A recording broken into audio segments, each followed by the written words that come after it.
Hey guys, what's going on? This is PA Underground. I'm gonna do some videos here for you guys. Been wanting to do these for a while, haven't had time, but it's gonna be like a little mini series.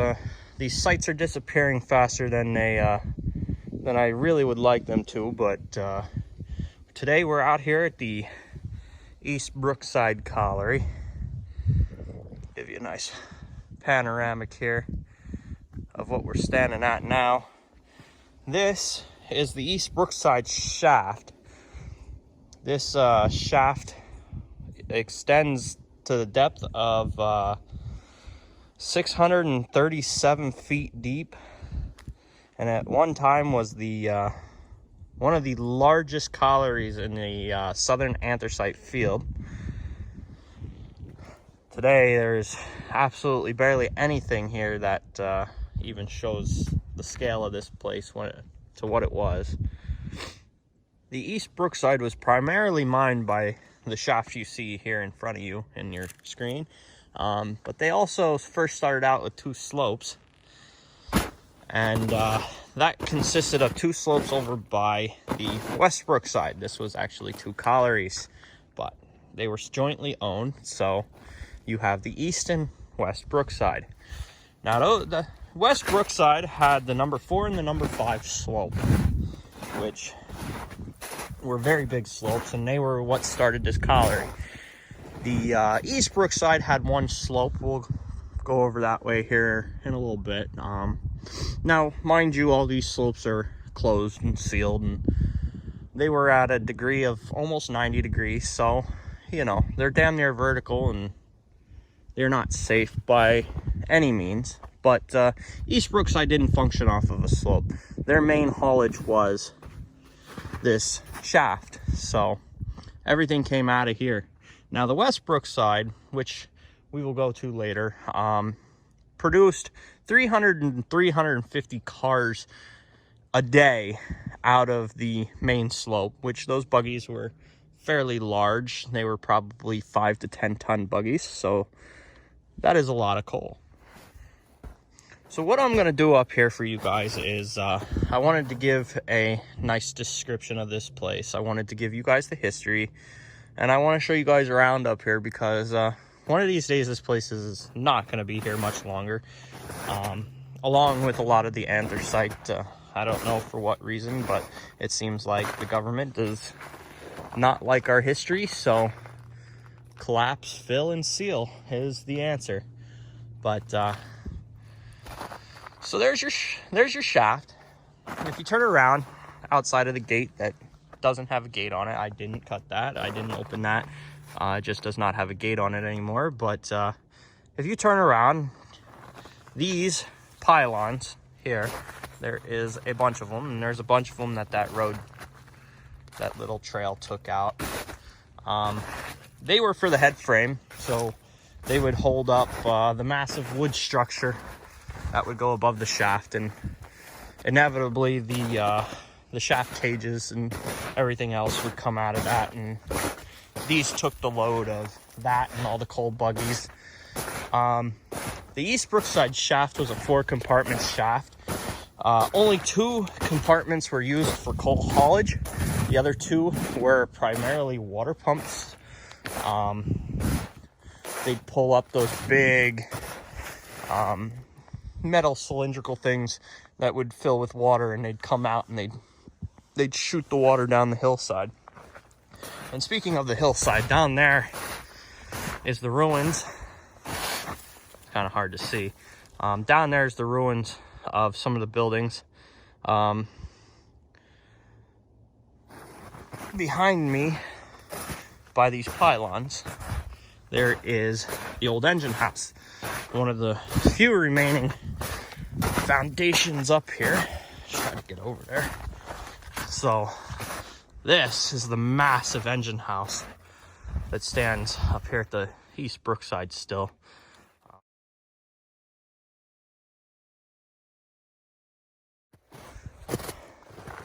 So as you walk from the old hoisting house up to this road that is new. Now there was a road up here at one time, but this was moved by the colliery because of the active subsidences from robbing all around the shaft.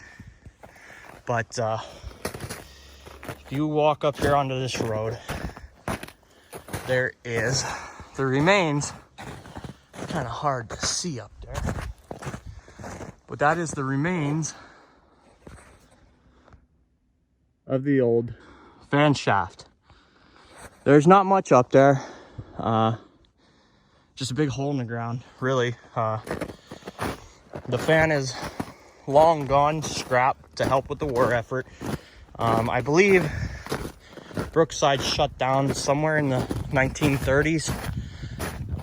No longer had coal production. But if you walk this road, this is the old team road.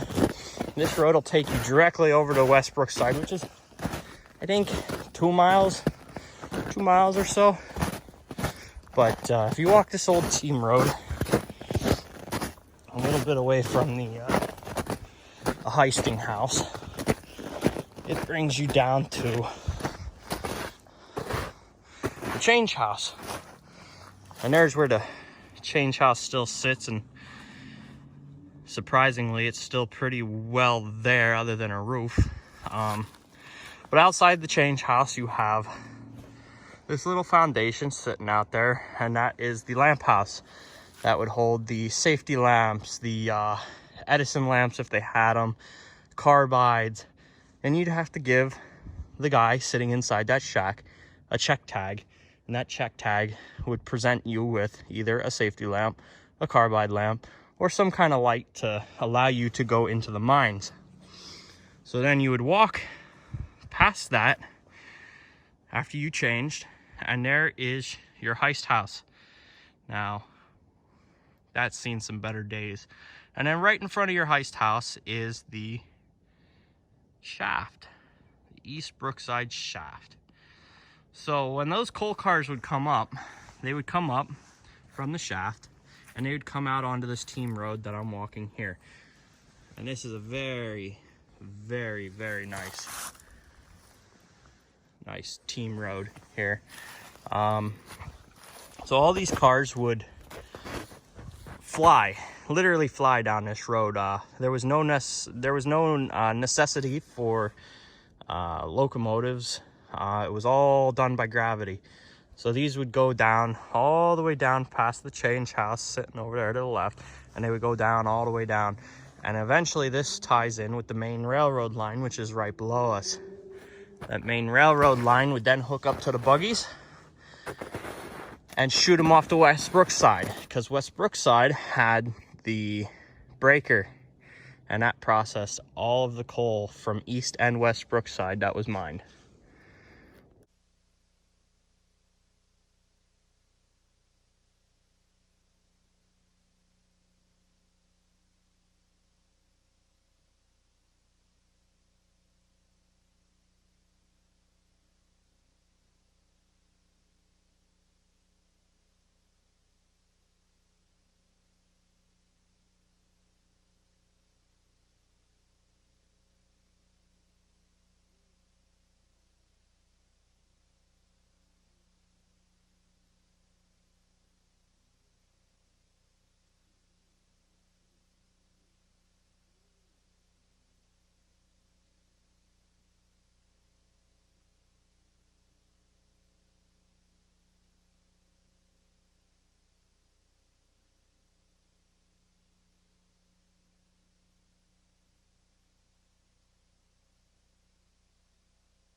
Just came off the team road. Now we're walking towards the engine house, which is dead in front of me. But on our way back towards that area, we were gonna stop at this nice change house.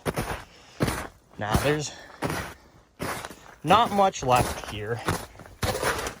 This place has been up here for a long time, vacant and abandoned.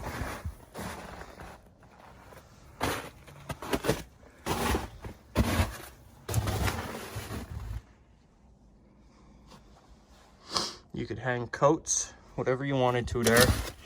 All those nails. And just look at this window. Look at that view that they had. Now, most of these trees were not here. Most of the landscape was barren due to the mining. Every tree that they saw fit, cut down, took in to the mine for timbering. So, imagine that view without all them trees. And then this is your change house. So there would be benches placed on all sides. There'd be a walkway down the middle, or there could be benches all the way down the side, and just one long bench going down the side as you walked in, but still a walkway going down the middle. There would be baskets hanging from the ceiling, and that's where you would hang your clothes. So if you were coming to work that day, you would hang your clothes, your personal items, your valuables, everything would get hung into that basket and put into your locker if you had one. And that's where you would store all your stuff. And then when you would come out, you would hang that basket, you would bring that basket down, you would hang up your mining clothes for the day. Because you come out of the mines, you're wet, you're dirty. So you would hang up your work attire, and there would be heaters. There'd be a heater in here somewhere. I don't see anything on the walls that indicates where it was, so it was probably on the roof. But there would be a heater in here, and at night they would turn on the heat, or if it was cold out, the heat would be on all day, but they would turn that heat on, and your wet clothes would be dry by the morning. So then we come back here, and this is why I can tell this is a change house. You have these nice little walls in here. And back here would be the shower room. And actually, these holes in the wall, like that, would actually serve as an ingress point for the waters and the spigots. Now they are all over on these walls. There's another one over there. So that would show you where your spigots and your water would come out. And yeah, this is the shower. And you come back out and change. Now, we're gonna take a walk over to the heist house.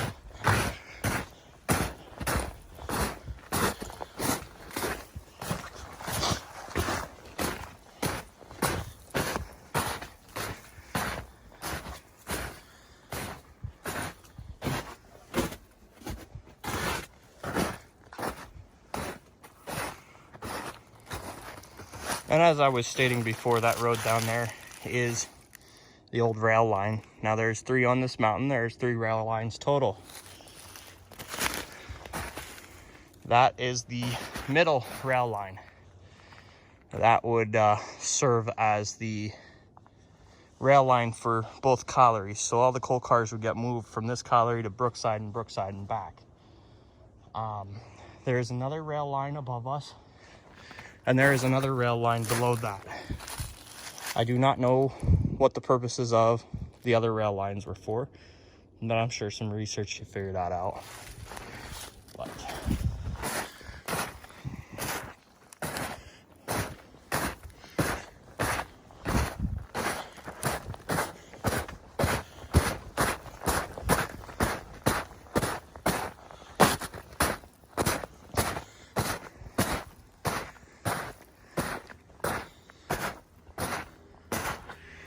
this is the hoist house. So this is actually a stairway into the basement of the hoist house.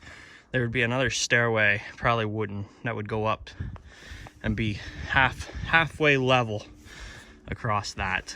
And that would be where the heist and everything else was, the big drums for the heist cables and everything else. And in the middle of those drums would be a guy that sits there and mans them.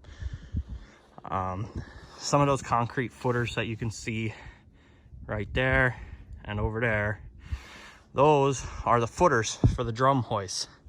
Now these things are massive, and they were most likely steam, seeing as electric came later. A lot of these old mines out this way ran off steam-powered hoists, which were absolutely massive. But yeah, very, very neat to see some of these ruins still alive up this way. I'm obviously not going to go down in there today with the snow and what have you. So we're back over here near the shaft now, and so how this works is you would descend into the shaft. I believe there is 5 to 7 levels, I believe. At each level there would be a rock tunnel that goes back into this mountain. This mountain is very large. Now this mountain housed a bunch of veins. I want to say 7 to 10 veins. One of them being the Mammoth Coal Vein. But, so you would go down and you would go into this rock tunnel. It would take you back to every vein in this mountain. This, it just happens to be the first vein that shaft would intercept. I'm not too sure which one this is, but this is a vein. There's multiple behind this, and they are all damn near vertical. I want to say 85 degrees and up. So this isn't supposed to look like this. At the end of a mine's life, they will rob and cave all the pillars as they exit the mine, and their exit is right there. So so this is the actual, what you see over there is the top rock. What I'm standing on, not very closely, but what I'm standing on right here would be the bottom rock. In between the bottom and the top rock, you will have your vein. Now this vein might have a rock divider in it. It might not be as thick as what you see here, but they took it. They took everything. And this is how you tell that they're robbing. Subsidence is on the surface. Because as you take pillars and you take breasts, and you extend your breasts as close to the surface as possible, this is what happens. So they knew that this mine was going to be nearing its end, because they robbed right next to where they were mining. So yeah, and this forms a line going most of the mountain. There's many more trenches just like this. This area is actually extremely dangerous because of just how deep these are. I mean, these aren't vertical. Like the shaft is only 671 feet deep, I believe. But these pitches can be longer than that. So, you know, the angle is more. So you'll have more square footage to the bottom. That doesn't sound right, but you'll have more footage to the bottom. So whereas that's 671 feet, this could be equivalent to 1,000 or even 1,500 feet due to how the vein goes. And it's not just vertical. So you could be falling for a long time. Up there, at every other vein, I've walked this mountain pretty extensively. At every other vein, it is very dangerous up here. There is still some soil and stuff covering these massive pits, and you can't see them until you're on them. So I try to avoid this area, at least up there. I like coming up here to the East Brookside though. So now I'm going to take you guys back down this road a ways. There's some more buildings, well, foundations to see and stuff like that. So come with me.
sitting next to here is parts of the boiler house foundations.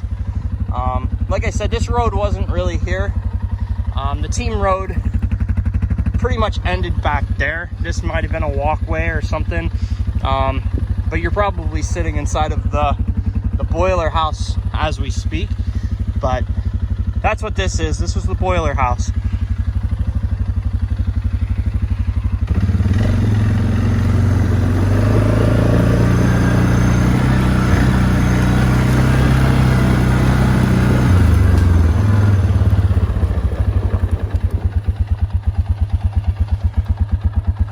Building there was another lamp house for the mine. There was multiple on this site, so they would have a walkway between here and the shaft.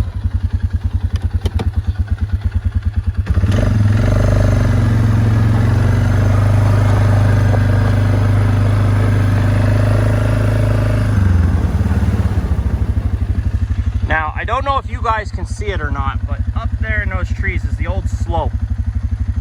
The old slope, all you can see of it now is pretty much the cut in the rock. Up there in the cut in the rock is a nice steel timber set, but that's as far as it goes. They plugged that, they sealed it a long time ago to keep people out of it. This mine is very dangerous anyways, we wouldn't want that open.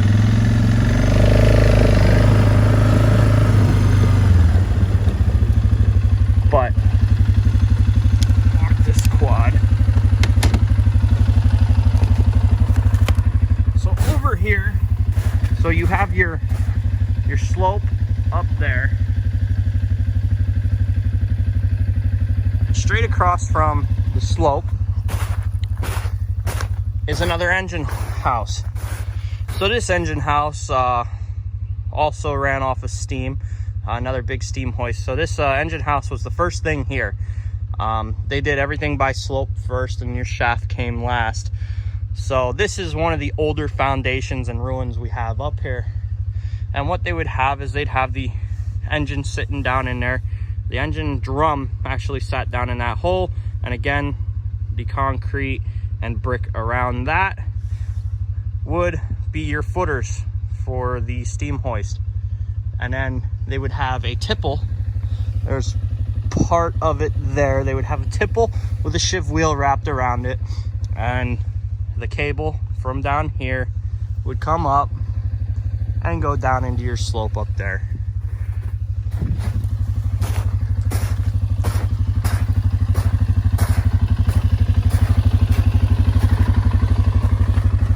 And that pretty much wraps up the tour of the upper end of East Brookside. Now we are going to go lower. I am going to take you guys down there with me. There's some more things and interesting spots to see down there, and I will get back to you guys when I'm down there.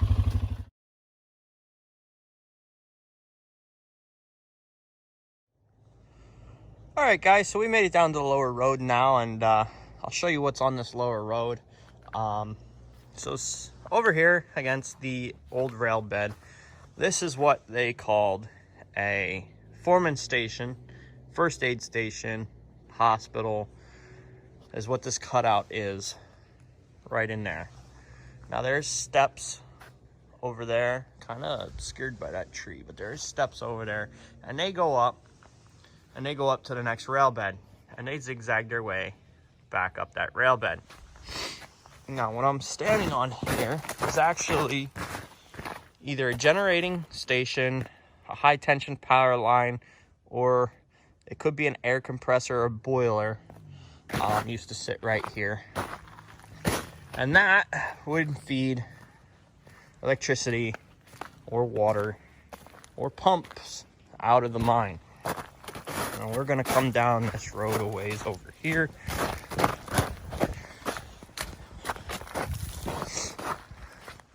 So right over here, it's hard to see. There's a lot of ground cover and leaves and stuff over here. But right over here, kind of where this hole is, right there.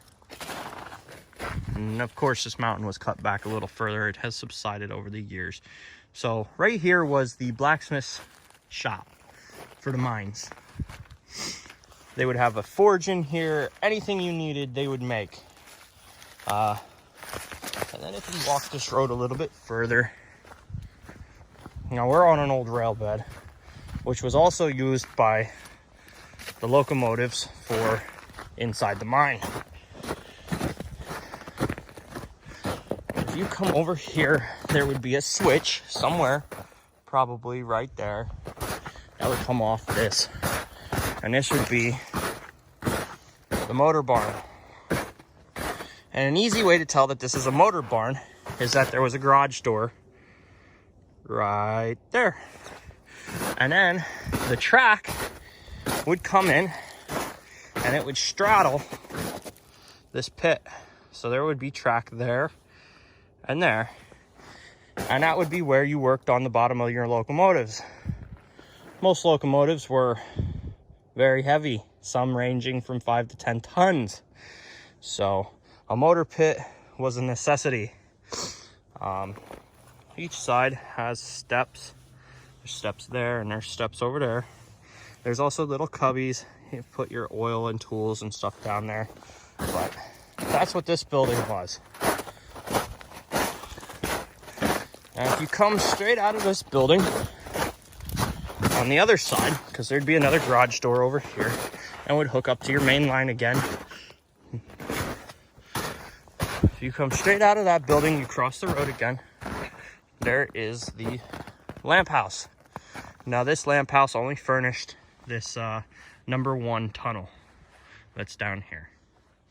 So that's the lamp house right there. And then you'd walk to that foundation there. That foundation there is the change house, another wash change house. This one's a little bit more far gone than the last one I showed you at the East Brookside. Now granted, this is all the East Brookside, but this one's lower down on the hill.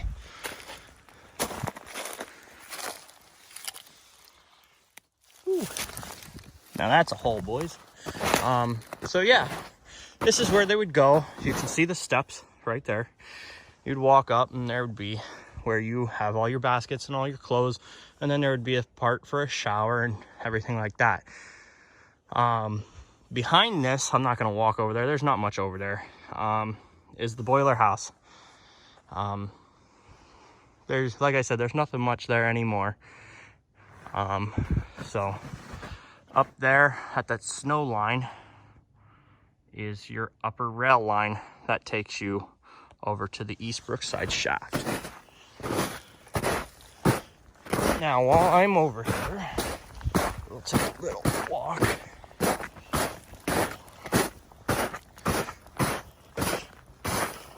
So the reason why everything's on this line here is not just because it was close, but they would have what they call a tailings dump.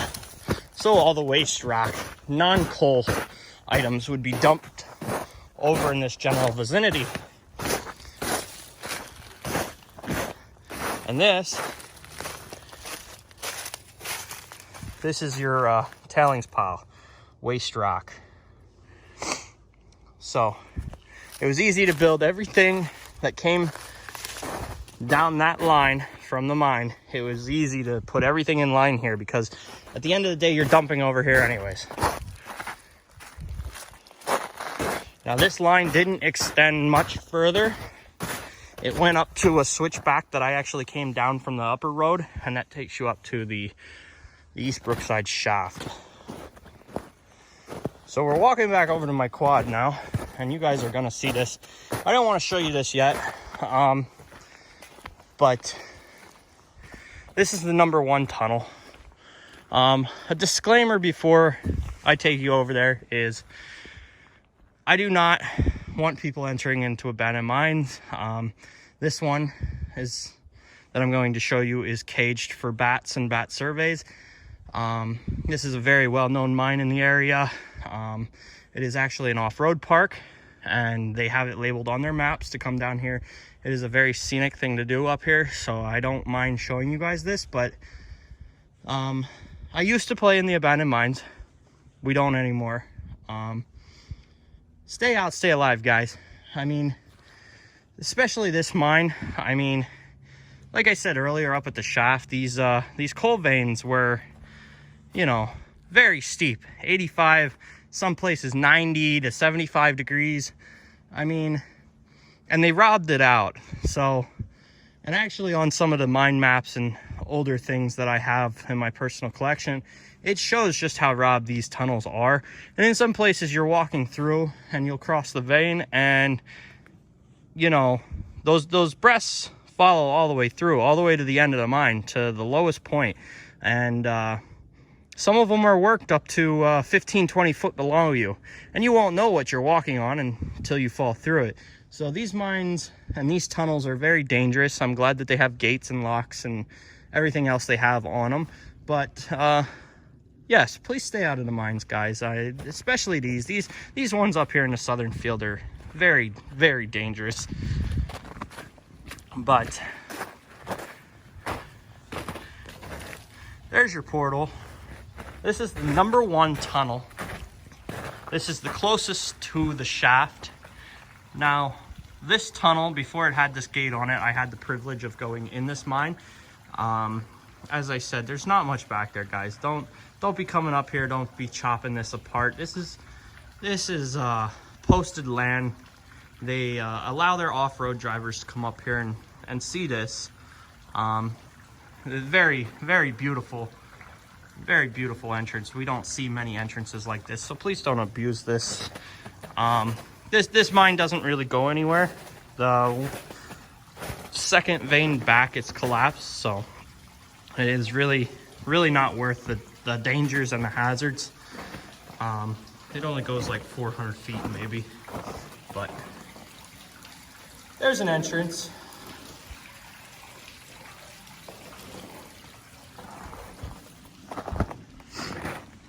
As I said before, I mean, it's gated, it's locked, and it's not worth it. So stay out, stay alive, guys. I can't say that enough. I want you guys to enjoy my videos, and I want you guys to enjoy the content I post in these videos, because these places are disappearing very fast. I am a trained miner. I am part of a active underground mine, so I do kind of know what I'm doing underground. But yeah, guys, stay out of the mines. That's all I can say. But all right, so this has been East Brookside. There are 2 more tunnels down that direction. Both are locked and gated as well.